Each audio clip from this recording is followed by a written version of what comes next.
ரத்தத்தினால மீட்கப்பட்டிருக்கிறோம். இன்னும் சத்தமா சொல்லலாமே? பக்கத்துல கை கொடுத்து சொல்லுங்க, நான் விலையேற பெற்ற ரத்தத்தினால் மீட்கப்பட்டிருக்கிறேன். ஆமென். எத்தனை பேருக்கு சந்தோஷமா இருக்கு? ஆமா, உனக்கு விலையே இல்லைன்னு நிறைய பேர் சொன்னாங்க. ஆனா என்னை மீட்டெடுத்தவர் கொடுத்தது, ஆமென், சொல்ல முடியாத அளவுக்கு பெரிய விலையை நமக்கு கொடுத்திருக்கிறார். கரங்களை உயர்த்தி கர்த்தரை மகிமைப்படுத்துங்கள் பார்க்கலாம். ஆமா, அவருடைய அப்போ இன்னைக்குன்னா ஆமென், உங்களுக்கு பேச போகிற வார்த்தை என்பது இயேசு கிறிஸ்துவின் ரத்தம் விலையேற பெற்றது. ஆமென். எத்தனை பேர் அறிய விரும்புறீங்க? ஆமென். எனக்காக சிந்தப்பட்ட ரத்தம், என்னை மீட்டு கொண்ட ரத்தம், அது விலையேற பெற்றது. ஆமென். உங்களை பார்த்தா அப்படி தெரியல, நிறைய கையும் காணல வாயும் காணல. ஆமென். என்னை இயேசு கிறிஸ்து விலையேற பெற்ற ரத்தத்தினால் மீட்டெடுத்திருக்கிறார். ஹல்லேலூயா. விலையேற பெற்ற திருரத்தமே அவர் வீழாவி நின்று பாயுதே. விலையேற பெற்றோனா என்னை மாற்ற விலையாக இந்த எல்லாரும் சேர்ந்து சொல்லலாமா? விலையேற பெற்றோனா என்னை மாற்ற விலையாக அமே கல்வாரின் கருணையிலே காயங்களில் காணுதே. கர்த்தரே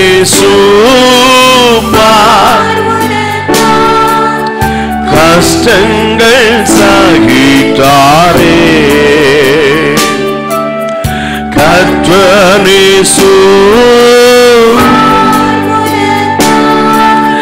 கஷ்டங்கள்.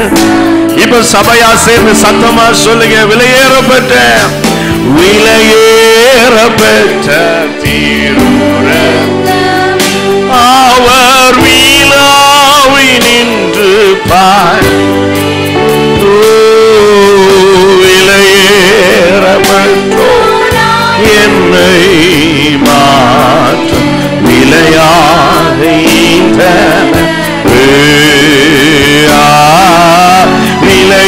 விலையேறப்பட்டோ என்னை மாற்ற விலையாக.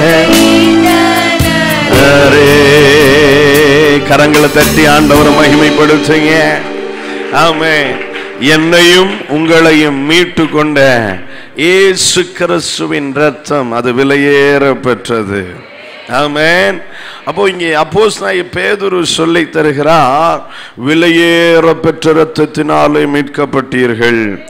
இயேசு கிறிஸ்துவின் ரத்தம் அது விலையேற பெற்றது. ஆமென். அது விலையேற பெற்றதா இருக்கிறது. ஏன் அந்த ரத்தம் விலையேற பெற்றது? அதைத்தான் இன்னைக்கு நம்ம சிந்திக்க போகிறோம். இயேசு கிறிஸ்துவின் ரத்தம் விலையேற பெற்றது அப்படின்ட்டு வேதம் கற்றுத்தருகிறது. ஏன் அது விலையேற பெற்றது? அந்த இரத்தத்தின் தன்மை என்ன? அந்த இரத்தத்தின் குணாதிசயம் என்ன? அந்த இரத்தத்துக்கு ஏன் இவ்வளவு பெரிய விலையை கொடுக்கிறாங்க என்கிறத நாம வேதத்திலிருந்து ஒரு சில காரியங்கள் மூலமாக வேகமாக சிந்திக்க கர்த்தர் உதவி செய்வாராக. அல்லேலூயா. முதலாவதாக நாம் சிந்திக்கிற பொழுது வேதத்தை எடுத்து வாசிங்க. எபிரேயருக்கு எழுதின நிருபத்திற்கு நேராக நம்முடைய சிந்தைகளை திருப்பி எபிரேயர் 12வது அதிகாரம் அதனுடைய 24வது வசனத்தை வாசியுங்கள்.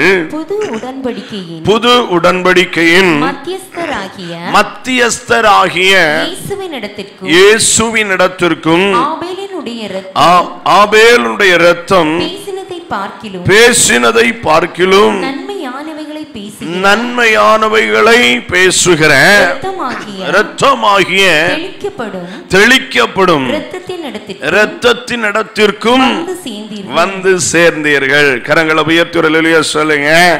அல்லேலூயா. முதலாவது ஏன் இந்த இரத்தம் விலையேற பெற்றது அப்படின்னா, இந்த இயேசு கிறிஸ்துவின் இரத்தம் நன்மையானவைகளை பேசுகிற இரத்தம்.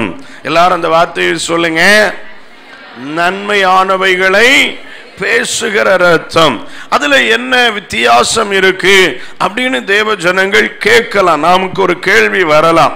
இயேசு கிறிஸ்து சிலுவையில் அறையப்பட்டவராய் நாமே நம்முடைய பாவ பரிகாரத்திற்காக வெளிப்பட்டு அடிக்கப்பட ஒப்பு கொடுத்து பாடுகளுக்கு உட்படுத்து அவர் சிலுவையில் தொங்கி ஜீவனை விடுகிற பொழுது அவருடைய இரத்தம் சிந்தப்பட்டு கொண்டே இருக்கிறது.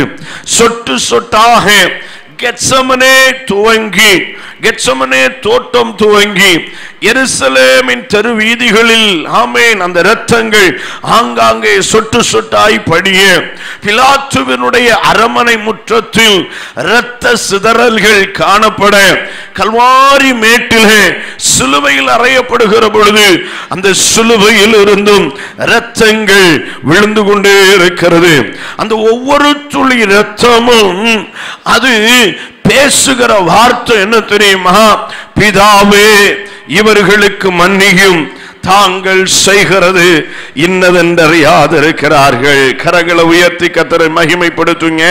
அல்லேலூயா. லூக்கா எழுதின சுவிசேஷம் 23வது அதிகாரம் 24வது வசனத்திலே அதை நம்ம வாசிக்கிறோம். வாசிங்க லூக்கா 23:24. அப்பொழுது அவர்கள் கேட்டுக்கொண்டபடியே ஆகட்டும் என்று தீர்ப்பு செய்து கலகத்தின் நிமித்தமும் கொலை பாதகத்தின் நிமித்தமும் காவலில் போடப்பட்டிருந்தவனை அவர்கள் கேட்டுக்கொண்டபடியே விடுதலையாக்கி இயேசுவையோ அவர்கள் இஷ்டத்துக்கு ஒப்பு கொடுத்தான். இப்ப பிலாத்து ஒப்பு கொடுத்திருக்கிறார். அந்த ஒப்பு கொடுத்ததை தொடர்ந்து சேவகர்கள் சவுக்கினால் அடிக்கிறார்கள், சாட்டையினால் அடிக்கிறார்கள். அதை தொடர்ந்து அநேகர் பரியாசம் பண்ணுகிறார்கள், முள்முடி சூட்டுகிறார்கள், சிலுவையில் அறைகிறார்கள். எத்தனையோ பேர் இதெல்லாம் காரணம் இல்லாமல் நடந்த ஒரு விஷயம். ஆனால் இந்த நேரத்திலேயும் இயேசு கிறிஸ்து அவர்கள் எல்லாரையும் பார்த்து பிதாவை வேண்டுகிறார். பிதாவே இவர்களுக்கு மன்னியும், தாங்கள் செய்கிறது இன்னதென்றறியாதிருக்கிறார்கள். ஹல்லேலூயா. அன்றைக்கு மட்டுமல்ல, இன்றைக்கும் இயேசு கிறிஸ்துவின் இரத்தம் நன்மையானவைகளை பேசிக் கொண்டிருக்கிறது. வேதத்தை நீங்க எடுத்து வாசிங்கன்னா 1 யோவானின் புத்தகத்தை திருப்பிக் கொள்ளுங்க. 1 யோவான் 2வது அதிகாரம். ஆமென், ஸ்தோத்திரம். 1 யோவானுக்கு நேராக உங்கள் சிந்தைகளை திருப்பி வாசியுங்கள். அதனுடைய ஆமென் ஸ்தோத்திரம் 2வது அதிகாரம். ஆமென், அதனுடைய 1வது வசனத்தை வாசிங்க. என் பிள்ளைகளே, நீங்கள் பாவம் செய்யாதபடிக்கு இவைகளை உங்களுக்கு எழுதுகிறேன். ஒருவன் பாவம் செய்வானானால் நீதிபரராயிருக்கிற இயேசு கிறிஸ்து நமக்காக பிதாவினிடத்தில் பரிந்து பேசுகிறவராயிருக்கிறார். கரங்களை உயர்த்தி அல்லேலூயா சொல்லுங்க. ஏன் இந்த இரத்தம் விலையேற பெற்றது? இது நன்மையானவைகளை பேசுகிறது. என்ன நன்மை? எனக்கான நன்மையானவைகளை பேசுகிறது. என்னை மன்னிக்கும்படிக்கு இந்த இரத்தம் பேசுகிறது. இன்றைக்கும் அந்த இரத்தம் பேசிக்கொண்டே இருக்கிறது. என்ன பேசுதான் பாருங்க. ஒருவன் பாவம் செய்வானானால் ஆமென் என்ன செய்யணும்?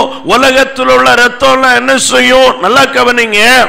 ஆபேல் ஆமென் காயினால் கொலை செய்யப்பட்ட ஆபேல், அந்த ஆபேலுடைய இரத்தம் பூமியிலிருந்து கர்த்தரை நோக்கி பார்த்து கூப்பிடுகிறது. எதற்காக? பழி வாங்குவதற்காக. எதற்காக கூப்பிடுது? பழி வாங்குகிறதற்காக கூப்பிடுகிறது. அதனால தான் ஆண்டவர் சொன்னார், காயினே நீ எங்க இருக்கிற? உன் சகோதரன் எங்க இருக்கிறா?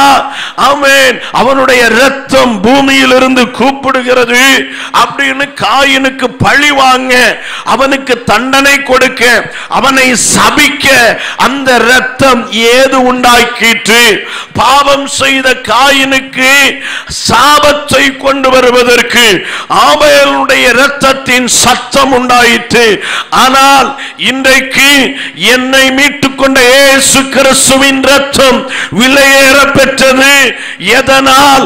இந்த இயேசு கிறிஸ்துவின் இரத்தம் நான் பாவம் செய்கிற பொழுது என் மேல் சாபத்தை கொண்டு வர பேசவில்லை, என்னை மன்னிக்கும்படிக்கு ஆமென் அவருடைய இரத்தம் இன்றைக்கும் பரிந்து பேசிக்கொண்டே இருக்கிறது. எத்தனை பேர் இது ஆசீர்வாதம் நினைக்கிறீங்க? எனக்கான நன்மைக்கானவைகளை பேசுகிற இரத்தம். அல்லேலூயா. நீங்க வேதத்தில் எடுத்து வாசித்தீங்க அப்படின்னா இந்த இயேசு கிறிஸ்துவினுடைய இரத்தம் பிதாவினிடத்தில் பரிந்து பேசுகிறது.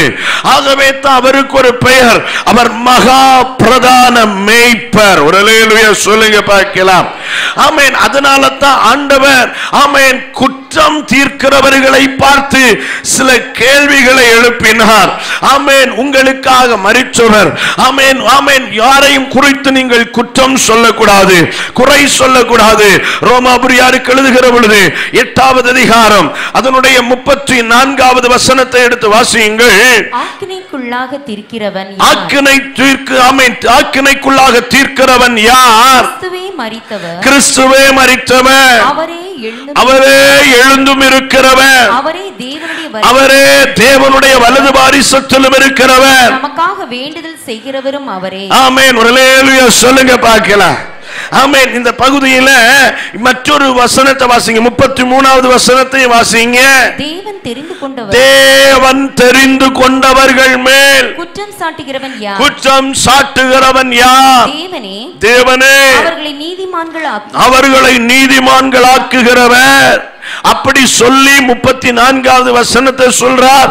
தேவனால் தெரிந்து கொள்ளப்பட்டவர்களை குற்றம் தீர்ப்பதற்கு ஒருவருக்கும் அதிகாரத்தை கர்த்தர் கொடுக்கவில்லை. ஒருவரும் குற்றம் சாட்ட முடியாது. ஏன் அப்படின்னா வேதம் சொல்லுது கிறிஸ்துவே அவர்களுக்காக மரித்திருக்கிறார். அவர்கள் பாவங்களுக்காக பிராயச்சித்தத்தை உண்டு பண்ணினவர் கிறிஸ்துவே. அவருடைய இரத்தம் இன்றைக்கு ஒருவரையும் குற்றவாளியாய் தீர்க்கவில்லை. இன்றைக்கு இயேசு கிறிஸ்துவனுடைய இரத்தம் ஆமென் சகல மனிதனுடைய பாவ பரிகாரத்திற்காக நன்மையானவைகளை பேசிக்கொண்டே இருக்கிறது. கரங்களை உயர்த்தி கர்த்தரை ஸ்தோத்திரம் பண்ணுங்க. அல்லேலூயா. அதனால தான் தேவ பிள்ளைகளுக்கு யாரையும் குற்றம் சாட்டுகிற வழக்கம் இல்லை. ஒரு ஆமீன் சொல்லுங்க பார்க்கலாம். ஆமீன். பக்கத்துல கை கொடுத்து சொல்லுங்க. ஆமீன். ஒருவரையும் குற்றவாளியாய் தீர்ப்பதற்கு நமக்கு அதிகாரம் இல்லை. காரணம் இயேசு கிறிஸ்துவின் இரத்தம் அவர்களுக்காக பேசிக்கொண்டே இருக்கிறது. அல்லேலூயா. ஆண்டவர் பெரிய கேள்வி இந்த இடத்துல கேட்கிறார். யார்ப்பா குற்றம் சாட்டுறது? நான் தெரிந்து கொண்ட பிள்ளை, என் ரத்தத்தினால மீட்டெடுக்கப்பட்ட பிள்ளை, இவனுக்காக இன்னைக்கு என் ரத்தம் பேசிக்கொண்டே இருக்கிறது. யார் குற்றம் சாட்டுகிறது? அவன் விழுந்தாலும் எழுந்தாலும் தேவனுடைய ஊழியக்காரனா இருக்கிறானே, அவன் தேவனுடையவனா இருக்கிறானே. ஆனால் தான் வேதம் சொல்லுது, காலத்துக்கு முன்னே ஒருவனையும் நீங்கள் குற்றவாளியாய் தீர்க்காதிருங்கள், தீர்ப்பு செய்யாதிருங்கள். ஏன்னா நியாயம் தீர்க்கிற காலம் இனி வருகிறதா இருக்கிறது. இது நியாயம் தீர்க்கிற காலம் அல்ல. இது இயேசு கிறிஸ்துவின் விலையேறப்பட்ட இரத்தமாகிய நன்மையானவைகளை பேசுகிற இரத்தத்தின் இடத்திற்கு சகல ஜனங்களையும் கூட்டி சேர்க்கிற காலம் இது. அல்லேலூயா. ஒருவேளை நம்மையும் குற்றம் சாட்டி இருந்தா இன்னைக்கு நாம இங்க இருந்திருக்க முடியுமா? நிச்சயமா இருந்திருக்க முடியாது. இன்றைக்கு இந்த இடத்தில் நம்மை கூட்டி சேர்த்தது இயேசு கிறிஸ்துவின் இரத்தம். ஹல்லேலூயா. அப்ப அந்த இயேசு கிறிஸ்துவின் இரத்தம் நமக்காக வேண்டுதல் செய்கிற இரத்தம். ஹல்லேலூயா. அவர் என்ன வேண்டுதல் செய்கிறார்? இயேசு கிறிஸ்து நமக்காக மன்னிப்புக்காக வேண்டுதல் செய்கிறார், உண்மை.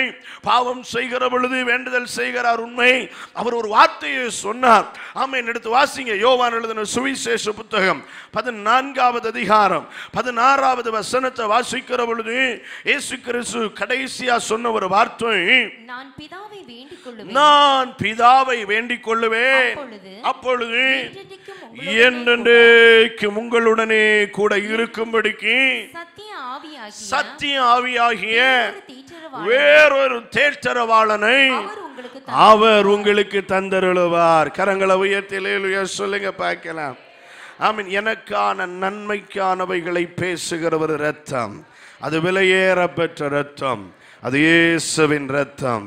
அது என்ன வேண்டுதல் செய்கிறது? நான் உங்களுக்காக வேண்டுதல் செய்வேன். என்ன வேண்டுதல் செய்வேன்? உங்க பாவங்கள் எல்லாம் மன்னிக்கப்பட வேண்டுதல் செய்வேன். அப்படி செய்யும் பொழுது உங்களுக்காக தேற்றரவாளனாகிய சத்திய ஆவியை கர்த்தர் உங்களுக்கு தந்தருளுவார். ஒரு அல்லேலூயா சொல்லுங்க பார்க்கலாம். அல்லேலூயா. ஆனா நல்லா கவனிங்க, ஏன் இந்த ரத்தம் விலையேறப்பட்டதுன்னு பார்த்தோம். இது நன்மையானவைகளை பேசுகிற ரத்தம். மனுஷனுடைய ரத்தம் ஆனா என்ன பண்ணுது பார்த்தோம். ஆபேலுடைய ரத்தம் ஆமென் ஒரு சாபத்தை உண்டு பண்ணும்படிக்கு பேசிக்கொண்டே இருக்கிறது. ஆதியாகமம் 4:10 அதை பார்க்கிறோம். காயின் ஆபேலை கொலை செய்த பொழுது அந்த ஆபேலுடைய ரத்தம் காயினை சபிப்பதற்கு ஏதுவாயிற்று. ஆமென். ஆண்டவர் காயின் மேல ஒரு தீர்ப்பை கொடுக்கிறார். நீ சபிக்கப்பட்டவன் அப்படின்னு ஒரு அடையாளத்தை போட்டு அனுப்புறார். அப்படின்னா ஆபேலுடைய ரத்தம், மனுஷனுடைய ரத்தம் ஆமென் அது சாபத்துக்கு ஏதுவாய் ஆமென் வெளிப்பட்டதாக நாம் பார்க்க முடிகிறது. இன்னும் நீங்க வெளிப்படுத்தின விசேஷ புத்தகம் 6வது அதிகாரம் 9-10 வசனத்தை வாசிக்கும் பொழுது அங்க மனிதர்களுடைய இரத்தம் என்ன செய்கிறது? வெளிப்படுத்தின விசேஷம் 6வது அதிகாரம் 9-10 வசனத்தை வாசிங்க. அவர் 5ஆம் முத்திரையை உடைத்தபோது தேவ வசனத்தின் நிமித்தமும் தாங்கள் கொடுத்த சாட்சியின் நிமித்தமும் கொல்லப்பட்டவர்களுடைய ஆத்துமாக்களை, அதாவது இரத்த சாட்சியாய் மரித்தவர்களுடைய இரத்தம் அது ஆமென் ஆத்துமாக்களை பலிபீடத்தின் கீழே கண்டு அவங்க என்ன சொல்றாங்க?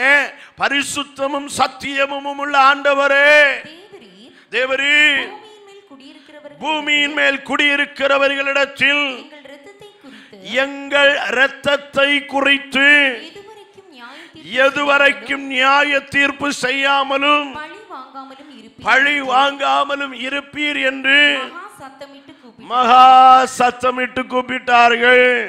இந்த இடத்துல வெளிப்படுத்தின விசேஷம் சொல்லி தருகிறது. யோவானுக்காக வானம் திறக்கப்படுகிறது. பரலோகத்தில் நடைபெறுகிற காட்சிகளை பார்க்கிறார். ஆமென். அந்த அந்தி கிறிஸ்துவின் ஆட்சி காலத்தில் உடைக்கப்படுகிற முத்திரைகள், ஆமென் அந்த புத்தகத்தின் முத்திரைகள் உடைக்கப்பட்டு திறக்கப்படுகிறது. அதில் 5வது முத்திரையை உடைக்கிற பொழுது ஒரு காட்சியை பார்க்கிறார். இந்த பூமியிலே இரத்த சாட்சிகளாய் மரித்த பரிசுத்தவான்களுடைய ஆத்துமாக்கள் பலிபீடத்துக்கு கீழே இருந்து சத்தமிடுகிறது. அதை பார்க்கிறப்ப அது என்ன சத்தமிடுகிறது?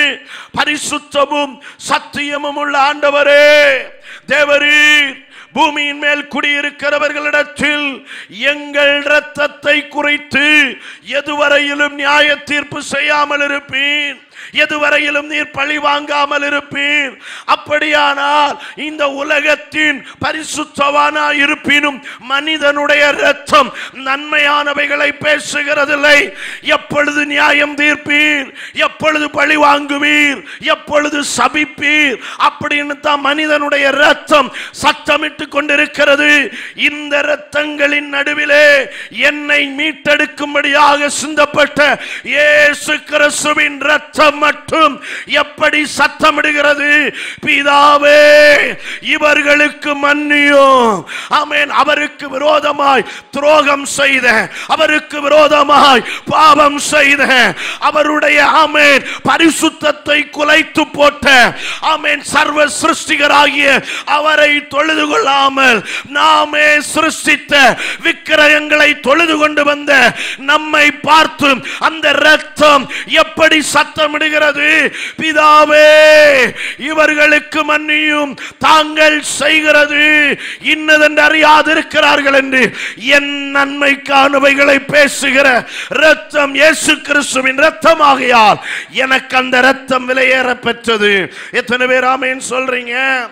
அல்லேலூயா, அல்லேலூயா. அப்ப மனுஷ ரத்தம் ஆமென் பழிவாங்க துடிக்கிற ரத்தம். ஆமென். மனுஷ ரத்தம் என்ன செய்து? நல்லா கவனிக்கணும் தேவ பிள்ளைகள்.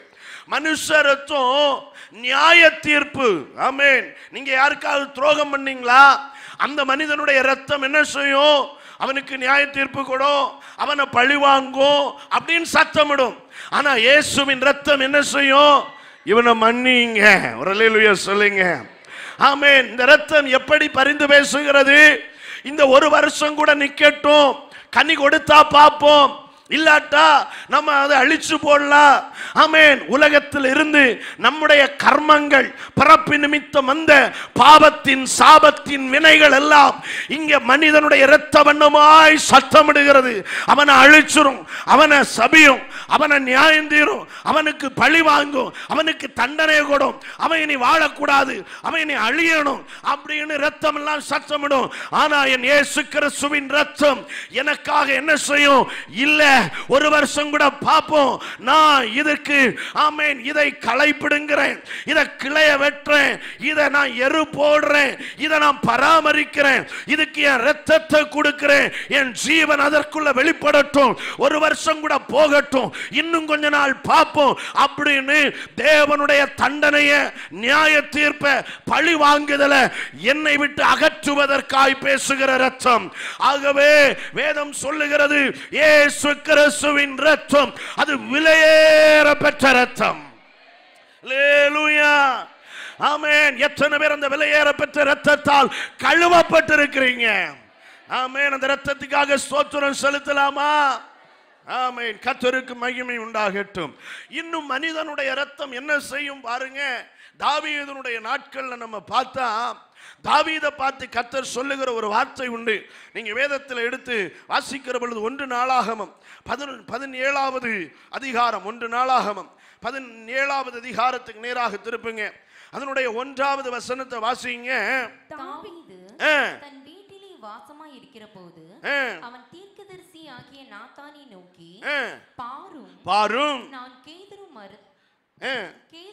நான் கேதுரு மர வீட்டிலே வாசம் பண்ணுகிறேன், கர்த்தருடைய உடன்படிக்கை பெட்டியோ திரைகளின் கீழ் இருக்கிறது என்றான். அல்லேலூயா.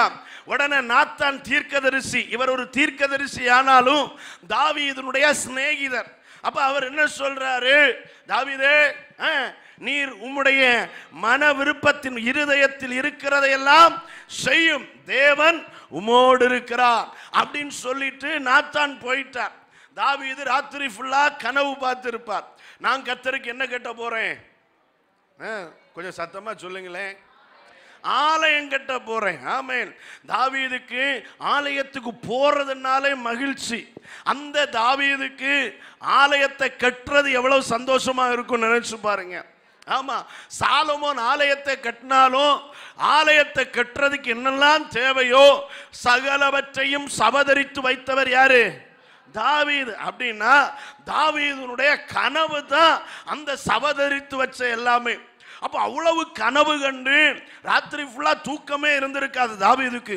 நான் கர்த்தருக்கு ஆலயத்தை கட்ட போறேன், நான் கர்த்தருக்கு ஆலயத்தை கட்ட போறேன், அது அப்படி கட்டணும், அது இப்படி கட்டணும், அதுக்கு ஒரு மகா பரிசுத்த ஸ்தலம், அங்க இப்படி இப்படி செய்யணும், அடுத்து ஒரு பரிசுத்த ஸ்தலம், அங்க இப்படி பண்ணணும், பிரகாரம் இப்படி இருக்கணும், இவ்வளவு அழகா இருக்கணும், இப்படி எல்லாம் ரசிச்சு ருசிச்சு கனவு கண்டுகிட்டே இருக்கிறார். ஏன்னா நாத்தான் தீர்க்கதரிசியும் சொல்லிட்டார், உங்களுடைய இருதயத்தில் இருக்கிறபடியெல்லாம் செய்யும், கர்த்தர் கூடவே இருக்கிறார் என்றார். சந்தோஷம், ரொம்ப சந்தோஷமா இருக்கிறார்.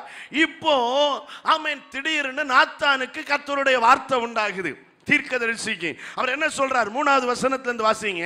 அன்று ராத்திரியிலே தேவனுடைய வார்த்தை நாத்தானுக்கு உண்டாகி, அவன் நீ போய் என் தாசனாகிய தாவீதை நோக்கி, கர்த்தர் சொல்லுகிறது என்னவென்றால், நான் வாசமாயிருக்க நீ எனக்கு ஆலயத்தை கட்ட வேண்டாம்.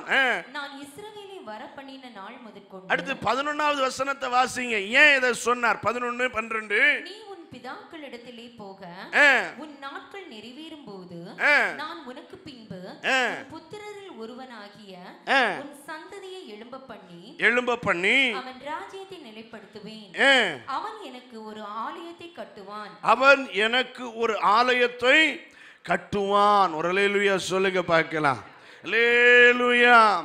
இப்போ தாவீதுக்கு ஒரு ஆசை ஆலயத்தை கட்டணும். ஆனா தாவீதை பார்த்து ஆண்டவர் சொல்லுவார், நீ கட்ட வேண்டாம், எனக்கு யார் கட்டுவா? உன் குமாரனாகிய சாலமோன் எனக்கு ஒரு ஆலயத்தை கட்டுவான் அப்படிங்கிறான். எனக்கு நீ கட்ட வேண்டாம்பா, உனக்கு ஒரு கர்ப்ப பிறப்பு சாலமோன் ஒரு குமாரன் வருவான், அவன் எனக்கு ஒரு ஆலயத்தை கட்டுவான். அவன் எப்படி இருப்பான் அப்படின்னு சொல்ற.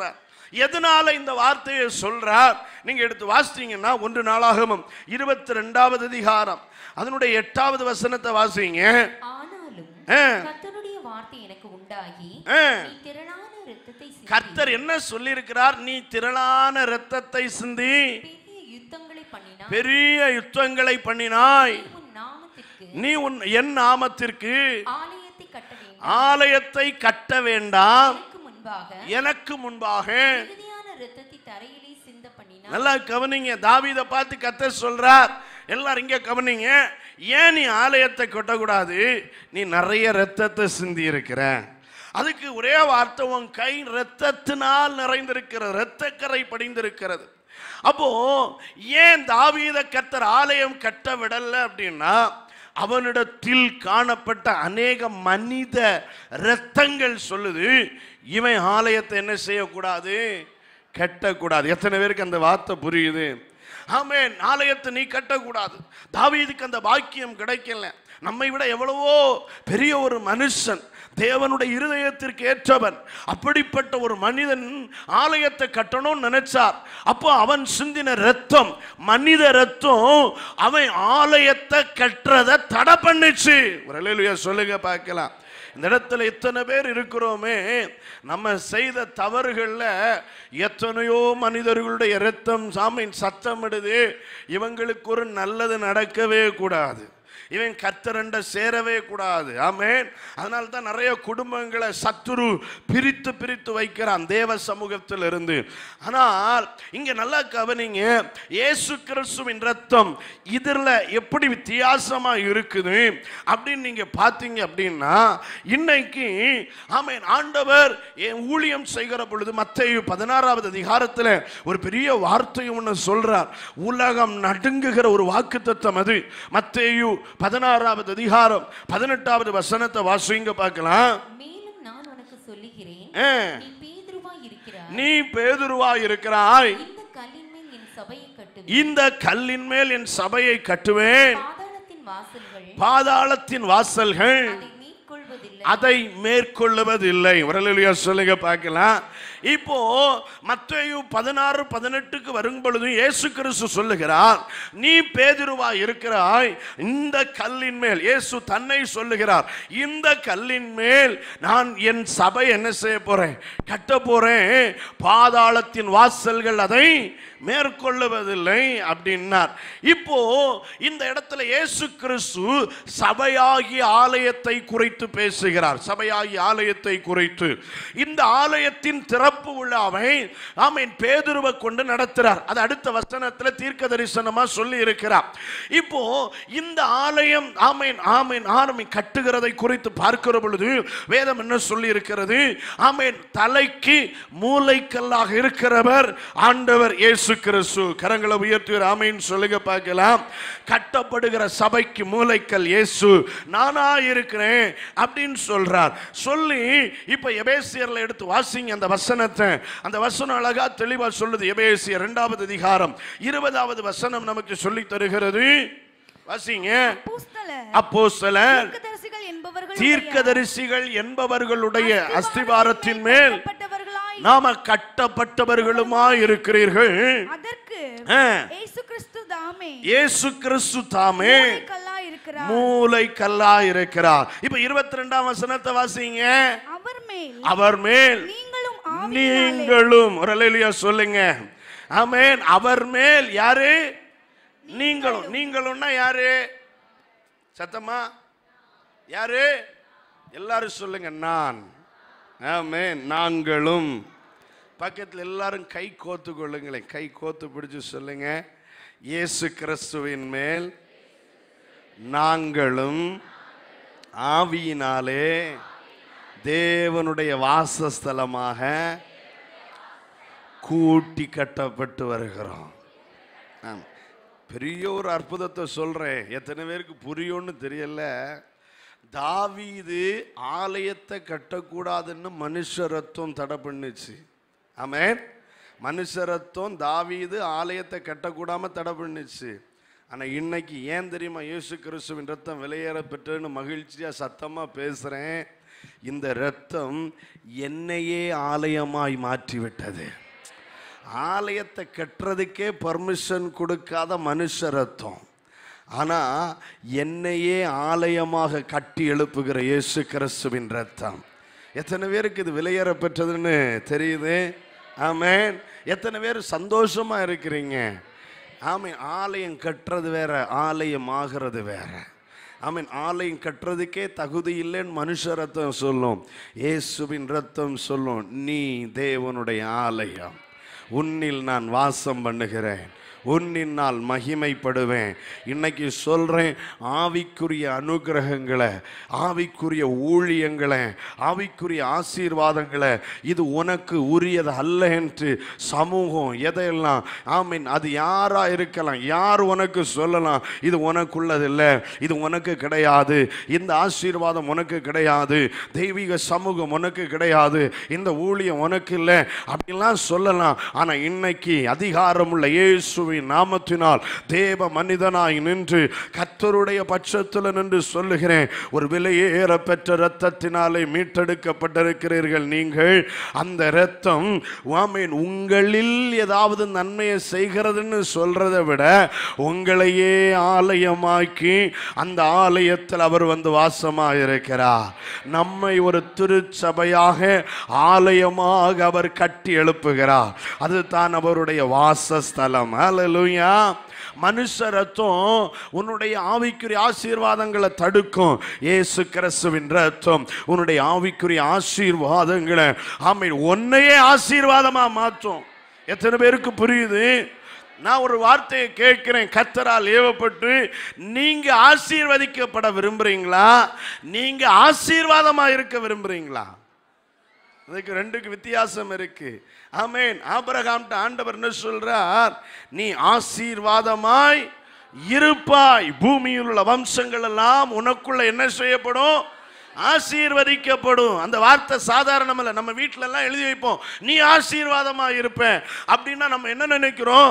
ஐ am going to be blessed அப்படின்னு, நான் ஆசீர்வதிக்கப்பட போறேன். இல்ல, அது வேற ரகம். ஆமென். அப்படி எல்லாம் அந்த வசனம் சொல்றது, உன்னை நான் ஆசீர்வாதமா வைக்க போறேன், உன்னால நிறைய பேர் ஆசீர்வதிக்கப்பட போறாங்க. பூமியின் வம்சங்கள் எல்லாம் உனக்குள்ளும் உன் சந்ததிக்குள்ளும் ஆசீர்வாதமா இருக்கும் என்றார் போல. அதுதான் இந்த நான் ஆசீர்வதிக்கப்படுறதுன்னா நான் எதையோ பெறுறது, நான் ஆசீர்வாதமாய் இருக்கிறேன் என்றால் அர்த்தம் என்னால் ஒருவர் அல்ல, ரெண்டு பேர் அல்ல, ஆமென், கணக்கற்ற பேர்கள் ஆசீர்வதிக்கப்படுவதற்கு கர்த்தர் என்னை ஆசீர்வாத வாய்க்காலாக மாற்றுகிறார். அல்லேலூயா.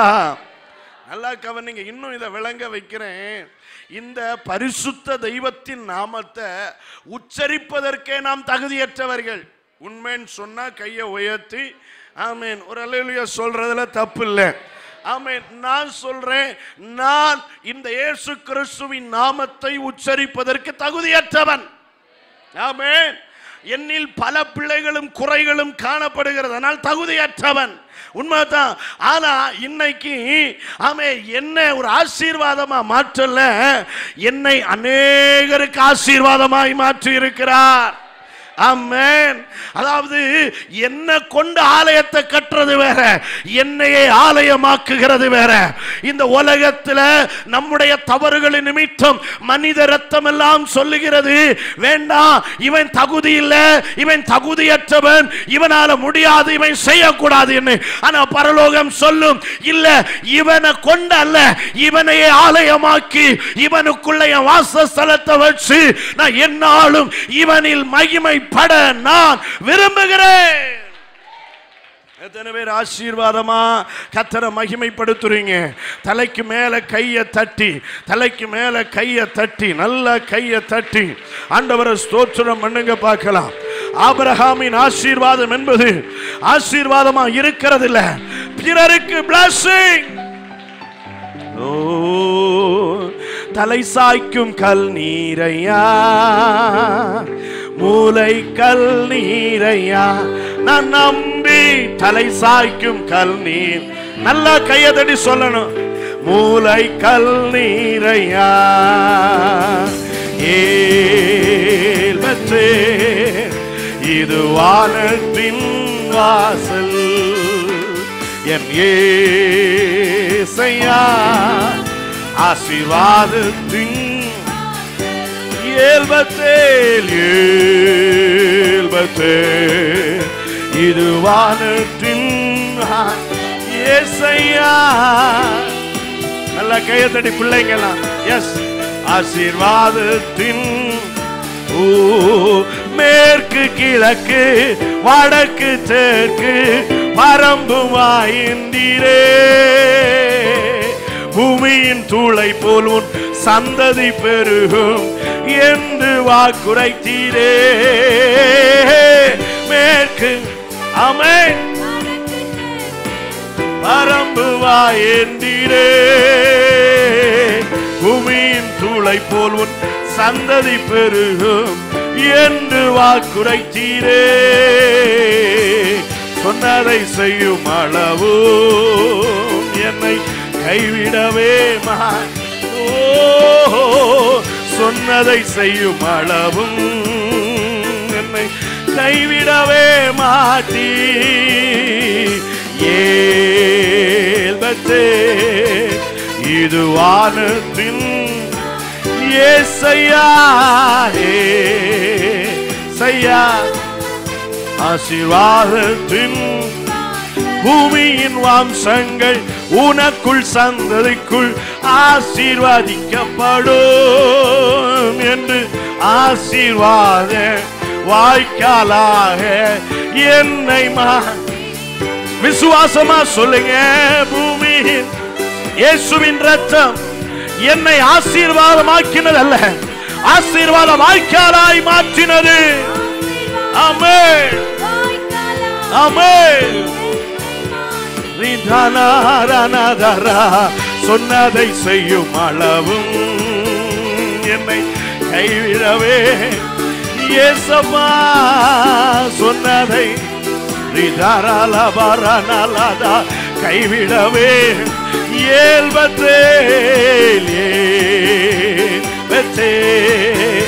இது வானத்தின் ஏசையா, இயேசு கிறிஸ்துவின் ரத்தம் அது விலையேற பெற்றது. ஓஹோ இது வானத்தின்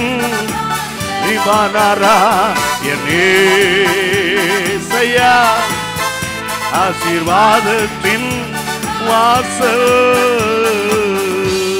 ஹல்லேலூயா ஹல்லேலூயா. தாவீத ஆலயம் கட்ட விடாம தடுத்தது மனுஷ ரத்தம், ஆனா என்னையே ஆலயமாக்கினது இயேசு கிறிஸ்துவின் ரத்தம். நாம எத்தனை பேர் மகிழ்ச்சியா இருக்கிறீங்க? அந்த மேன்மை எத்தனை பேர் உணர்றீங்க? ஆமா, அதனுடைய அர்த்தத்தை இன்னும் விளங்க வைக்கிறேன் பிராக்டிக்கலா. ஆமென். நான் ஆசீர்வதிக்கப்பட மாட்டானா அப்படின்னு நினைச்சது தாவீது. ஆனா என்ன கர்த்தர் எப்படி மாற்றினார்? என்னை பிறருக்கு ஆசீர்வாதமாய். ஆமென். நீங்க ஒருக்கா ஜெபம் பண்ணுங்க. ஆமென். எங்களுக்காக ஒருக்கா என்ன செய்யுங்க? ஆமா, சில இடங்கள்ல பார்க்கணும் சொல்றாங்க, நீங்க வந்து ஒருக்கா கால் மிதிச்சுட்டு போங்க, எங்க வீடு ஆசீர்வாதமா இருக்கும். இதை செய்தது யார்? கர்த்தர், இயேசு கிறிஸ்துவின் ரத்தம். ஆமென். தாவீது அன்னைக்கு தடுத்துச்சு, இன்னைக்கு என்னையே ஆலயமாக்கிட்டு. ஆமென். இன்னைக்கு திருச்சபை மக்கள் கூடி வர்றோம் பார்த்தீங்களா? நம்ம எல்லாரும் சேர்ந்து அவருடைய வாசஸ்தலம் நம்மளை கூட்டி கட்டுறார். இதை குறித்து தீர்க்க தரிசனம் சொல்லி இருக்கிறார். ஆமென். தேவ மனிதர்கள் சங்கீத புத்தகத்தில் தீர்க்க தரிசனமா சொல்லி இருக்கிறாங்க. வாசிங்க சங்கீதங்களின் புத்தகம் 50வது சங்கீதம் 5வது வசனத்தை எடுத்து வாசிங்க. சங்கீதம் 50:5 வாசிங்க. பலியினாலே ஆமென் என்னோட உடன்படிக்கை பண்ணின என்னுடைய பரிசுத்தவான்களை என்னிடத்தில் கூட்டுங்கள் என்பார். அல்லேலூயா. இது எந்த பலி? ஆமென். பலியினாலே என்னோட உடன்படிக்கை பண்ணினவர்கள், அதுதான் புதிய ஏற்பாட்டு சபை. ஹல்லேலூயா. நம்ம எப்படி தேவ பிள்ளைகளானோ, சிலுவையில் சிந்தப்பட்ட இரத்தத்தினால் செய்யப்பட்ட உடன்படிக்கையின் இரத்தம், ஆமென், அது உடன்படிக்கையின் இரத்தமா இருக்கிறது. அதுல ஒரு உடன்படிக்கை உண்டாயிற்று. ஆமென். எப்படி கிருபாசனத்தின் மேல் இரத்தம் தெளிக்கப்படுகிற பொழுது இவர்களுடைய மீறுதல்கள், இவர்களுடைய முறுமுறுப்புகள், இவர்களுடைய பாவங்கள் மூடப்படுகிறது. இது முதல் நான் அவர்களை ஆசீர்வதிப்பேன் என்று கர்த்தர் உடன்படிக்கை பண்ணி ஆசீர்வதிக்கிறாரோ, அப்படியே இயேசு கிறிஸ்து எனக்காக ஒரே தரம் சிலுவையிலே கிருபாதார பலியாய் அடிக்கப்பட்டது நிமித்தம் ஒரு உடன்படிக்கை உண்டாயிற்று. அந்த உடன்படிக்கைக்கு பெயர் புது உடன்படிக்கை. ஹல்லேலூயா. புதிய உடன்படிக்கை பிறந்த கல்வாரி பலியினால். அந்த பலியினால் உடன்படிக்கை பண்ணின என்னுடைய பரிசுத்தவான்கள் யார்? சபையார்கள் தான் பரிசுத்தவான்கள். கரங்களை உயர்த்தி அல்லேலூயா சொல்லுங்க. ஆமென். அந்த இரத்தத்தினால நமக்கு கிடைக்கப்பெற்ற பாக்கியம் என்பது என்னை பரிசுத்தவான்கள் என்று என்னை அழைப்பதற்கு இந்த இரத்தம் எனக்கு உதவி செய்திருக்கிறது. அல்லேலூயா சொல்லுங்க. பாவி என்று அழைக்கப்பட்டிருந்த நாம், துரோகிகள் என்று அழைக்கப்பட்டிருந்த நாம், நரகாக்கினைக்கு பாத்திரவான்கள் என்று அழைக்கப்பட்டிருந்த நம்மேல கர்த்தர் கிருபையாய் அவர் இரத்தத்தை சிந்தி உடன்படிக்கை செய்ததனால இன்னைக்கு ஒவ்வொரு நிருபம் எழுதும் பொழுதும் தேவ மனிதர்களை கொண்டு ஆவியானவர் இப்படி எழுதினார். பரிசுத்தவான்களுக்கு எழுதுகிறதாவது, பரிசுத்தவான்களுக்கு எழுதுகிறதாவது, பரிசுத்தவான்களுக்கு எழுதுகிறதாவது. இதை குறித்து தாவீது தீர்க்கதரிசனம் சொல்லுகிறார். பரிசுத்தவான்களின் சபை நடுவே கர்த்தருடைய துதி விளங்குவதாக. இது பரிசுத்தவான்களின் கூடுகை. கர்த்தர் தம்முடைய பலியினாலே ஆமென் உடன்படிக்கை பண்ணி ஒரு சபையாய் நம்மை ஆலயமாய் கூட்டி கட்டி வருகிறார். கரங்களை உயர்த்தி ஒரு அல்லேலூயா சொல்லுங்க பார்க்கலாம். அல்லேலூயா. இது எப்படி இந்த தீர்க்க தரிசனம் உண்மையாகும் பாருங்க. இந்த இரத்தத்தை குறித்து இயேசு கிறிஸ்து மத்தேயு எழுதின சுவிசேஷத்தில் சொல்லுகிற பொழுது வாசிங்க. மத்தேயு 26வது அதிகாரம் 28வது வசனத்தை வாசிங்க. மத்தேயு 26:28.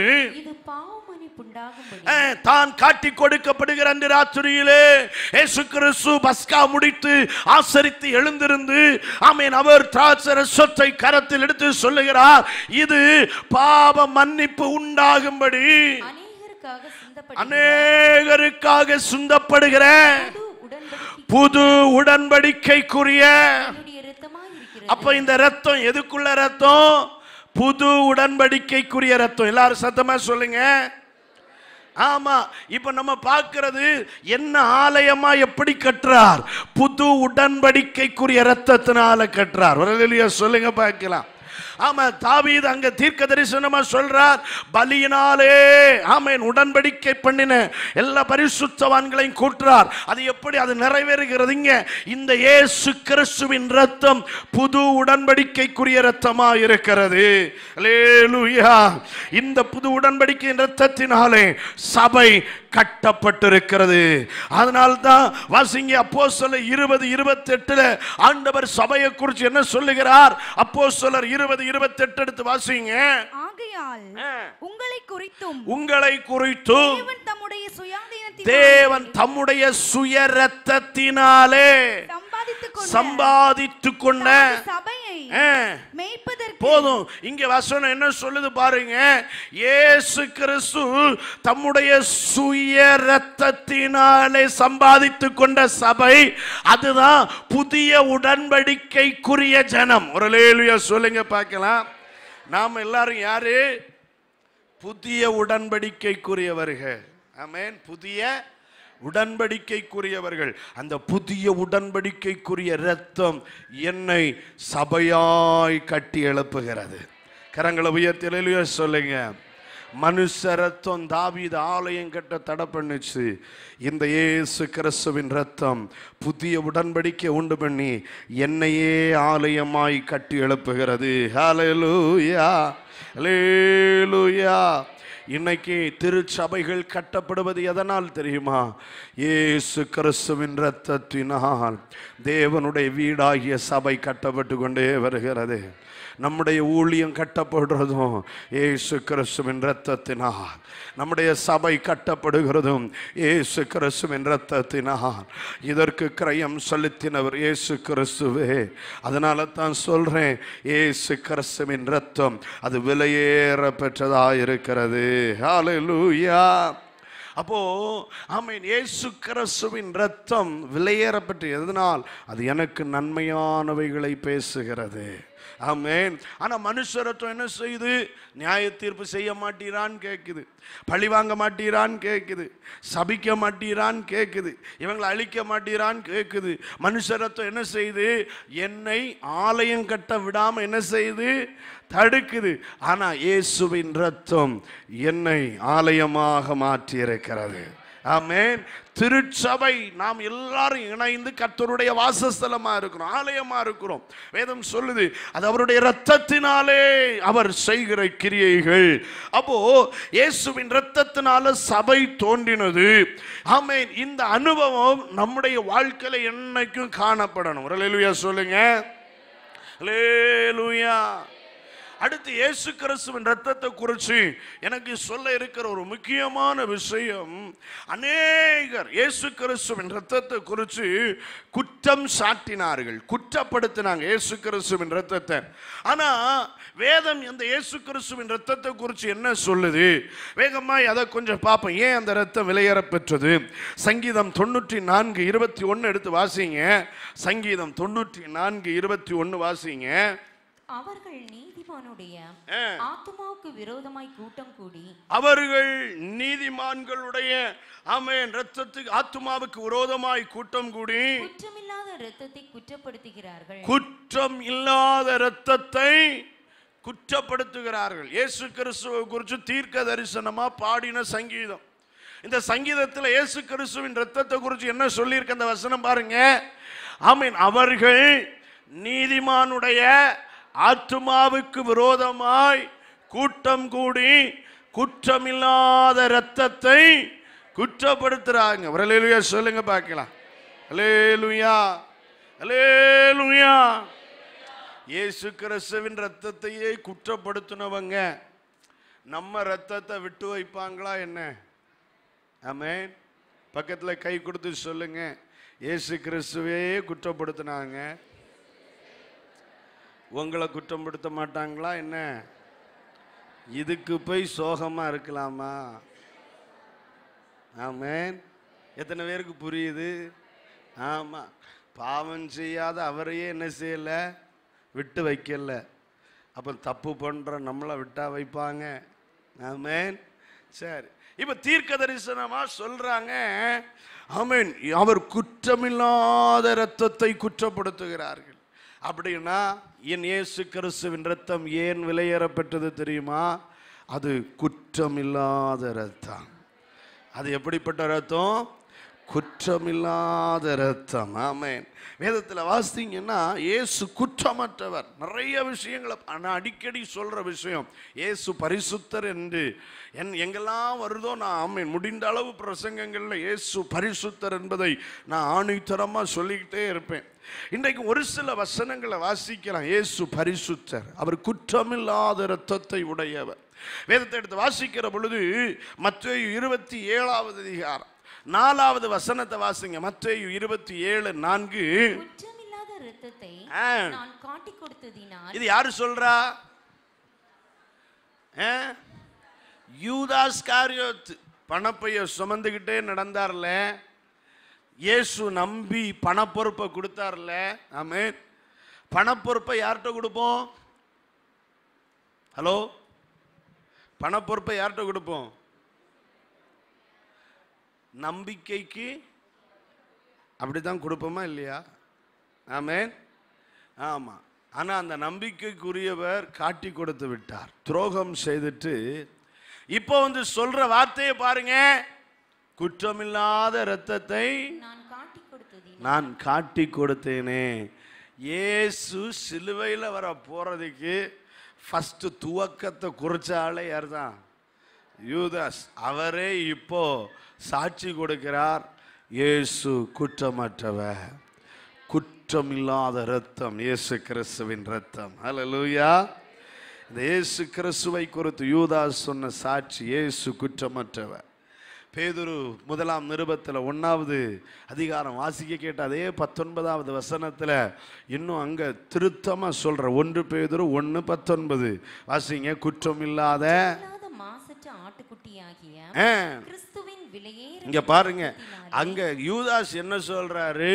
குற்றமற்ற ரத்தம். பேதுரு என்ன சொல்றார்? சீசர்களையே முதிர்ந்தவர். ஆமென். இயேசு கிறிஸ்துவை காட்டிலும் வயசுல மூச்சவர். இயேசு கிறிஸ்துவை எப்படியெல்லாம் கவனிச்சிருப்பார். ஆமா, அவர் சொல்ற வார்த்தை குற்றமில்லாத மாசற்ற ஆட்டுக்குட்டி ஆகிய கிறிஸ்துவின் விலையேறப்பெற்ற ரத்தம். அப்போ அது குற்றமற்றது மட்டுமல்ல, மாசற்ற ரத்தம். அல்லேலூயா. இதே பேதுரு என்ன சொல்றார் பாருங்க. அதே 1 பேதுரு 2வது அதிகாரத்தில் வாசிக்கிற பொழுது 2வது அதிகாரம் அதனுடைய 22வது வசனத்தை வாசிங்க. 2:22. அவர் பாவம் செய்யவில்லை, என் இயேசு கிறிஸ்துவின் ரத்தம் எதனால் வெளியேறப்பட்டது தெரியுமா? அது பாவம் இல்லாத ரத்தம், குற்றம் இல்லாத ரத்தம், அது மாசற்ற ரத்தம், வஞ்சனை பேசாத ரத்தம். அல்லேலூயா. அவர் பாவம் செய்யவும் இல்லை, அவருடைய வாயில் வஞ்சனை காணப்படவும் இல்லை. அதனால தான் எபிரேயருக்கு ஆக்கியோன் இன்னும் அழகா திருத்தமா சொல்றார். எபிரேயருக்கு எழுதின நிருபத்தை எடுத்து வாசிங்க. 7வது அதிகாரம் 26வது வசனத்தில் எபிரேயர் 7:26 வாசிங்க. பரிசுத்தரும் அந்த வார்த்தைகளை பார்த்தீங்களா? நம்மளை பார்த்து இப்படி ஒரு வார்த்தை எழுத முடியுமா? இல்லை இந்த உலகத்தில் ஏதாவது மனுஷனை, இல்லை ஏதாவது குருக்களை பார்த்து எழுத முடியுமா? என்ன இந்த வார்த்தையை பாருங்க. பரிசுத்தரும் குற்றமற்றவரும் மாசில்லாதவரும் பாவிகளுக்கு விலகினவரும் வானங்களிலும் உயர்ந்தவருமாயிருக்கிற இவ்விதமான பிரதான ஆசாரியரே நமக்கு ஏற்றவராயிருக்கிறார். அல்லேலூயா. இவருடைய இந்த ரத்தம் எப்படிப்பட்டது? பரிசுத்தருடைய ரத்தம். இது குற்றமற்றவருடைய ரத்தம், இது மாசில்லாதவருடைய ரத்தம், இது பாவிகளுக்கு விலகினவருடைய ரத்தம், இது வானங்களிலும் உயர்ந்தவருமாயிருக்கிற ஆமென் நமக்கு ஏற்ற பிரதான ஆசாரியருடைய ரத்தம். அல்லேலூயா. இந்த ரத்தம் தான் என்னை மீட்டெடுத்திருக்கிறது. அது விலையேறப்பெற்ற ரத்தம். அல்லேலூயா. ஆமா, இதே எபிரேயர் 4வது அதிகாரம் 15வது வசனத்துல இன்னும் அழகா நமக்கு ஏற்ற விதத்தில் அந்த வசனங்களை சொல்லி தருகிற 4:15 நம்முடைய எத்தனை பேர் சொல்றீங்க என்கிட்ட நிறைய பலவீனங்கள் இருக்குன்னு? எத்தனை பேர் சொல்றீங்க? அப்படின்னா நல்ல கையை வைத்து காட்டுங்க, வெட்கப்படாதீங்க. ஆமா, நான் வெறும் சரீர பலவீனத்தை சொல்ல, நம்முடைய குணாதிசயங்கள்ல பலவீனம் இருக்கா இல்லையா? ஆமா, நான் ஒரு ரகசியத்தை உங்களுக்கு சொல்லி தரட்டுமா? ஆமீன். தேவனுக்கு முன்னால மட்டும் ஒரு காலம் பலனுள்ள நபரா நீங்க மாறிடக்கூடாது. எப்போ நீங்க பலனுள்ள நபரா மாறுறீங்களோ அப்பவுமே கிருபை உங்களை விட்டு விலகிரும். ஆமென். எப்போல்லாம் நீங்க பலவீனமா இருக்கீங்களோ அப்போல்லாம் அவர் உங்களில் பலவானாய் வெளிப்பட்டு கொண்டே இருப்பார். வசனம் தானே சொல்லுது. ஆமென். உன் பலவீனத்திலே நான் கேட்கிறேன், உங்க பலன் விளங்கணுமா? தேவ பலன் உங்கள் மூலமாய் விளங்கணுமா? நீங்க செய்யற வேலையில வெளிப்பட வேண்டியது தேவ பலன். நீங்க செய்யற ஊழியத்தில் வெளிப்பட வேண்டியது தேவ பலன். உங்க கையின் பிரயாசத்தில் வெளிப்பட வேண்டியது தேவ பலன். உங்க ப்ரொஃபஷன்ல வெளிப்பட வேண்டியது தேவ பலன். உங்க கேரியர்ல வெளிப்பட வேண்டியது தேவ பலன். உங்க குடும்பத்தில் வெளிப்பட வேண்டியது தேவ பலன். அப்படி வெளிப்படணும்னா ஆமென் உங்களுடைய வாழ்க்கையில பலவீனப்பட்டவர்களாகவே ஏதோ ஒரு பகுதியில் இருங்க. ஆமென். ஸ்தோத்திரம். பலவீனம். ஆமென். பவுல் சொல்றார், என் பலவீனங்களை குறித்து நான் மேன்மை பாராட்டுவேன். ஏன்? என் பலவீனங்கள்ல தேவ பலன் வெளிப்படுகிறது. என் பலவீனம் இருக்கிறது வரைக்கும் என்னால நான் பெருமை பாராட்ட முடியாது. ஆமென் ஆமென். நான் சொல்றேன் அனுபவத்தின்படி, பலவீனம் என்னிடத்தில் இருக்கிறது வரைக்கும் எனக்குள்ள பெருமை வராது. ஆமென். எனக்குள்ள தாழ்மை வரும். எனக்குள்ள பலவீனம் இருக்கிறது வரைக்கும் தெய்வ சமூகத்தில் வருகிற பொழுது, ஆண்டவரே என் மேல் கிருபையாயிரும், என் மேல் கிருபையாயிரும், என்னை தாழ்த்துகிறேன் தாழ்த்துகிறேன் தாழ்த்துகிறேன். அது இல்லாம வேறொரு வாழ்த்து வராது. தலை நிமிர்ந்து அவருக்கு முன்னால என்னால நிக்க முடியாது. மனுஷனுக்கு முன்னால என்னால தலை நிமிர முடியும், ஆனா தெய்வத்துக்கு முன்னால ஆமென் என்னால துணிகரம் பாராட்ட முடியாது. ஏன்? எனக்கு தெரியும் என்னில் பலவீனங்கள் உண்டு, ஆனா அந்த பலவீனங்களில் வெளிப்படுகிற தேவ பலன், பலவீனங்களில் வெளிப்படுகிற தேவ மகிமை. இன்னைக்கு சொல்றேன், எப்போலாம் நான் பலவீனப்பட்டவனாக ஆமென் உணர்கிறேனோ, அப்பொழுது நான் என்னால் செய்ய முடியாததை கர்த்தர் என்னை கொண்டு செய்திருக்கிறதை அனுபவித்தவனாய் பேசுகிறேன். ஹல்லேலூயா. ஏன் அது நடக்கு தெரியுமா? இப்ப அந்த வசனத்தை வாசிங்க. ஆமென். நம்முடைய பலவீனங்களை குறித்து பரிதபிக்க கூடாத பிரதான ஆசாரியர் நமக்கு இராமல் எல்லா விதத்திலும் நம்மை போல, ஆமா, இந்த உலகத்தில் இயேசு கிறிஸ்து வாழ்ந்த பொழுது என்னை போல சோதிக்கப்பட்டார். எல்லா சோதனையிலும் அவர் ஆமென் சோதனை வழியாக கடந்து சென்றார். ஆனா ஒண்ணு, சோதிக்கப்பட்டார். உலகத்தில் என்னென்ன பிரச்சனை உண்டு என்கிறத இயேசு அனுபவித்தார். ஆனால் பாவம் இல்லாதவர். ஆமென் சொல்லுங்க. அதனால தான் சொல்லுது, நம்முடைய பலவீனங்களை குறித்து அவர் பரிதபிக்கிறார். ஏன் தெரியுமா? இவங்களுக்கு பலம் இல்லை, இவங்க இந்த இடத்துல விழுந்திருக்கிறாங்க. ஆமென். சோதரிக்கப்பட்டிருக்கிறார். அவருக்கு தெரியும்ல, என் நிலைமை என்னன்னு தெரியுதில்ல, என் சூழ்நிலைமை என்னன்னு தெரியுதில்ல. அதனால தான் இவரை குறித்து வேதம் சொல்லுது, பாவம் இல்லாதவராயிருக்கிற பிரதான ஆசாரியர் எனக்காக பரிதபிக்கிறவர். ஆமென். அந்த வார்த்தையை தான் வித்தியாசமா இயேசு சொன்னார். உலகத்திலே உங்களுக்கு உபத்திரவம். ஏன்னா அவர் அதை ருசி பார்த்தார்ல. உலகம் கஷ்டமா தான் இருக்கும். 4 பேர் குற்றப்படுத்துவான், 4 பேர் விமர்சிப்பான், 4 பேர் தப்பா பேசுவான். ஆமா. இயேசு என்ன சொன்னா? உன் வீட்டாரே உனக்கு, ஆமா, வேற யாருமே இல்லை. வீட்டுக்குள்ளேயே நம்மளை அங்கீகரிக்காம இருப்பாங்க. ஆமென். உன் பலவீனங்களை சொல்லி சொல்லியே உன்னை வீழ்த்த நினைக்கிற உலகம். ஆமென். உறவுகளும் அப்படித்தான் இருக்கும். யோபுவை பார்த்து யோபுவின் மனைவி என்ன சொன்னாங்க? நீர் இன்னும் உம்முடைய உத்தமத்தை பற்றி கொண்டிருக்கிறீரோ? ஆமா. இன்னும் ஸ்தோத்திரம் நிக்கல, இன்னும் பாட்டு நிக்கல. ஆமா, கிடைக்கிறத பாரு. இனியாவது என்ன செய்யும்? தேவனை தூசிச்சு சீக்கிரம் செத்து போற வழிய பாரு. ஆமா. யோபு என்ன நினைச்சிருப்பார்?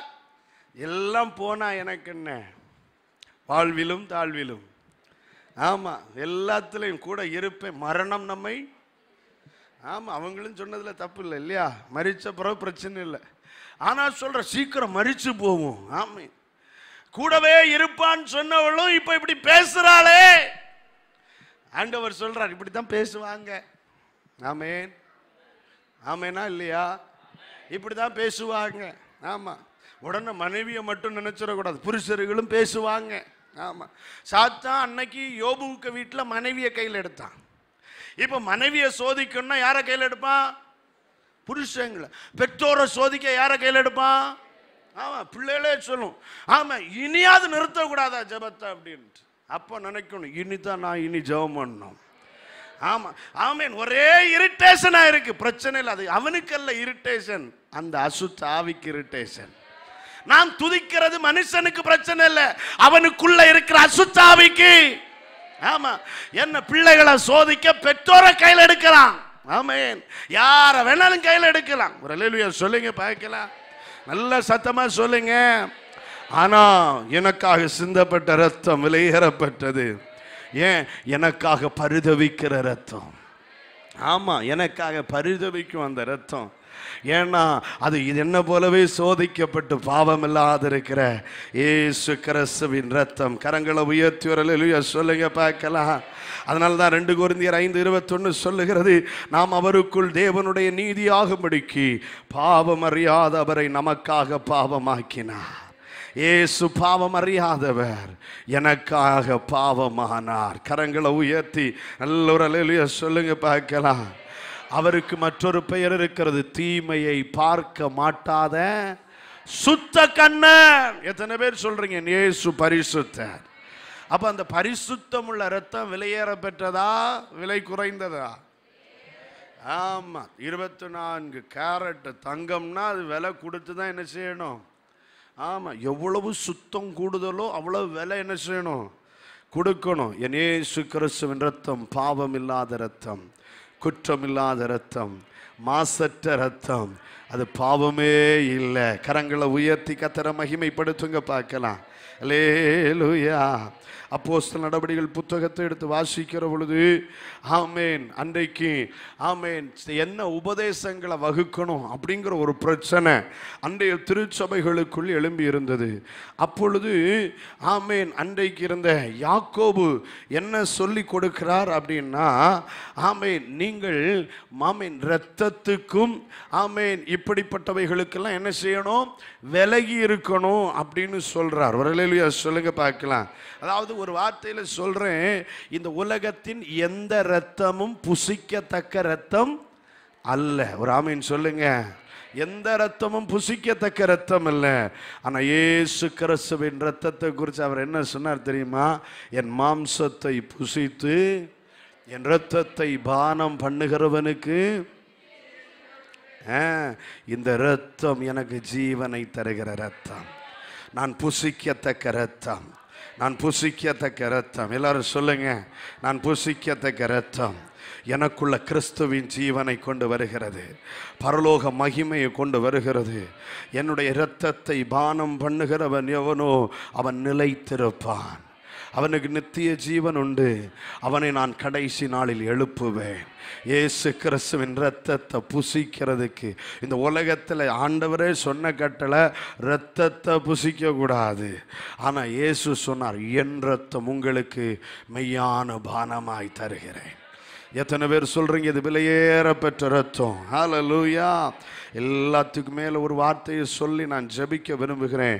இயேசு கிறிஸ்துவின் ரத்தம் மனசாட்சியை சுத்திகரிக்கிற ரத்தம். ஹல்லேலூயா. எபிரேயர் 9:14 வாசிங்க.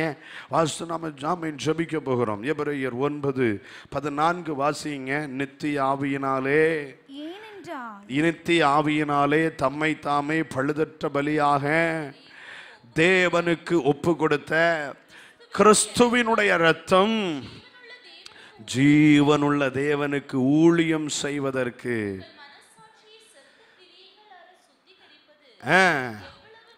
இந்த இரத்தம் ஏன் விலையேற பெற்றது தெரியுமா? ஏன் மனசாட்சியை சுத்திகரிக்குது. ஹல்லேலூயா. நம்ம மனசாட்சி எப்படிப்பட்டது தெரியுமா? மனசாட்சி அப்படின்னாவே அது என்னன்னா ஆமேன் மனதின் சத்தம். அதுதான் என்னது? மனசாட்சி. ஆமேன், நல் மனசாட்சி, நன்மை செய்வதற்காக என்னை நிர்பந்திக்கும் மனதின் சத்தம், நல் மனசாட்சி. அப்போ இந்த மனசாட்சி எப்படிப்பட்டதுன்னா, கொஞ்ச நாள் நல்லதை பேசிக்கிட்டே இருக்கும், நம்ம கீழ்ப்படியாமல் போக போக அது என்ன செய்யும்னா தீமையானதுக்கு நம்ம என்ன செய்யும்? வழி நடத்தும். ஆனால் ஒன்று தெரியுமா? தீமையிலேயே பழகி போன நம்முடைய மனசாட்சியை இயேசு கிறிஸ்துவின் ரத்தம் சுத்திகரிக்கிறது. ஆமே, ஏன் சிஸ்டர் நீங்கள் ஆமே இந்த ஊழியத்தை செய்யக்கூடாது, ஆமாம் நான்லாம் அதுக்கு தகுதியானவன் அல்ல, ஆமாம் அப்படின்ட்டு சொல்லிட்டு மனசாட்சியை நம்மளை குற்றம் சாட்டிடுது. ஆமாம், ஆண்டவர் சொல்லுகிறார், எனக்கு ஒருத்தன் ஊழியம் செய்யணும்னா அவனை இந்த மனசாட்சியை சுத்திகரிக்கிற ரத்தம் சுத்திகரிக்கிறது. இன்னைக்கு இந்த இடத்துல இருக்கிற சத்தத்தை கேட்குற எல்லாருக்கும் சொல்கிறேன், இந்த பகல் விலையேற பெற்ற இயேசு கிறிஸ்துவின் ரத்தம் வெளிப்பட்டு இருக்கிறது. அது நம்முடைய மனசாட்சியை சுத்திகரிக்கிறது. செத்த கிரியைகள் நிறைய நமக்குள்ள இருக்குது, அதை அருந்து போக என்னை சுத்திகரிக்கிற ரத்தம். உலகத்தில் எந்த சோப்புனாலும் அதை சுத்திகரிக்க முடியாது. எந்த கெமிக்கல்ஸ்னாலையும் சுத்திகரிக்க முடியாது, எந்த கவுன்சிலிங்னாலையும் சுத்திகரிக்க முடியாது, எதுனாலையும் முடியாது. என் மனசாட்சியை சுத்திகரிக்க ஒன்னே ஒன்று, இயேசு கிறிஸ்துவின் ரத்தம். எல்லாரும் முழங்கால் படி நிற்கலாமா? இந்த ரத்தம் என்னை உயிரோடு எழுப்புறதுக்கும் தகுதிப்படுத்துது, மரணத்தை தாண்டியும் என்னை செல்ல வைக்கிறது. எல்லாரும் முழங்கால் படியிட்டு, எல்லாரும் முழங்கால் படியிட்டு ஆண்டவருடைய திருநாமத்தை நாம் மகிமைப்படுத்தலாம். எல்லா தேவ பிள்ளைகளும் ஆண்டவரே அந்த வெளியேற பெற்ற இரத்தத்துக்காக ஸ்தோத்திரம்னு சொல்லுவீங்களா? ஆமா, நன்மையானவைகளை பேசுகிற இரத்தம், நன்மையானவைகளை பேசுகிற இரத்தம், ஒரு ஆலயமா என்னை மாற்றுகிற இரத்தம், என் மனசாட்சியை சுத்திகரிக்கிற இரத்தம், ஆமா எனக்காக பரிதவிக்கிற இரத்தம், குற்றமற்ற இரத்தம், பாவமில்லாத இரத்தம், சுத்த கண்ணருடைய இரத்தம், பாவமில்லாத இரத்தம் இன்னைக்கு ஒவ்வொருவர் மேலையும் வெளிப்படுகிறது. பாவமில்லாத இரத்தம். எஸ் எஸ் எஸ் அந்த இரத்தத்துக்கு ஒப்பு கொடுங்க, அந்த இரத்தத்துக்கு அர்ப்பணிங்க. அந்த இரத்தம் நம்மளை சுத்திகரிக்கட்டும், அந்த இரத்தம் நம்மளை பரிசுத்தப்படுத்தட்டும், அந்த இரத்தம் நம்மை பரிசுத்தப்படுத்தட்டும், அந்த இரத்தம் விடுவிக்கட்டும் நம்மை. ரபனலமா இயேசு ரத்தமே ரத்தமே ரத்தமே, இயேசு ரத்தமே ரத்தமே ரத்தமே, விலையேற பெற்ற ரத்தமே, குற்றமில்லா பரிசுத்த ரத்தமே, இயேசு ரத்தமே ரத்தமே ரத்தமே, இயேசு ரத்தமே ரத்தமே ரத்தமே, விலையேற பெற்ற ரத்தமே, குற்றமில்லா ரத்தமே, இயேசு ரத்தமே. கொடூர பாவங்கள் கழுவிடும் நம் இயேசுவின். நல்லா கையை தட்டி வாயை திறந்து சொல்லுங்க. கொடூர பாவங்கள் கழுவிடும் நம் இயேசுவின் ரத்தமே, மகாவியாகுல வேதனையா வியர்வை ரத்தமாய் வெளிவந்தது, மகாவியாகுல வேதனை வேர்வை ரத்தமாய் வெளிவந்தது, இயேசு ரத்தமே ரத்தமே ரத்தமே, இயேசு ரத்தமே ரத்தமே ரத்தமே, விலையேற பெற்ற ரத்தமே, குற்றமில்லா பரிசுத்த ரத்தமே, இயேசு ரத்தமே ரத்தமே ரத்தமே, மனசாட்சியை சுத்திகரித்திடும் நம் இயேசுவின் ரத்தமே. ஓ மனசாட்சியை சுத்திகரித்திடும் ரத்தமே, மனவேதனை நீக்கிடுமே, சாபமெல்லாமே போக்கிடுமே, மனவேதனை நீக்கிடுமே, ஓஹோ சாபமெல்லாமே போக்கிடுமே, இயேசு ரத்தமே ரத்தமே. அனுபவித்து பாருங்க. ஆமென். ஆவியின் நிறைவோடு விலையேற பெற்ற ரத்தமே, குற்றமில்லா. இந்த ரத்தம் அநேகரை சுத்திகரிக்கிறது. ரத்தமே மகா பரிசுத்த ஸ்தலமதில் சேற்றிடும் நம் இயேசுவின் ரத்தமே, மகா பரிசுத்த ஸ்தலமதில் சேற்றிடும் நம் இயேசுவின் ரத்தமே, மகா பிரதான ஆசாரியரா நமக்கு முன் சென்ற பரிசு மகா பிரதான மகாபிரதான ஆசாரியர் உராபால சதரனல உரியந்தரா இந்த பரிசு மகாபிரதான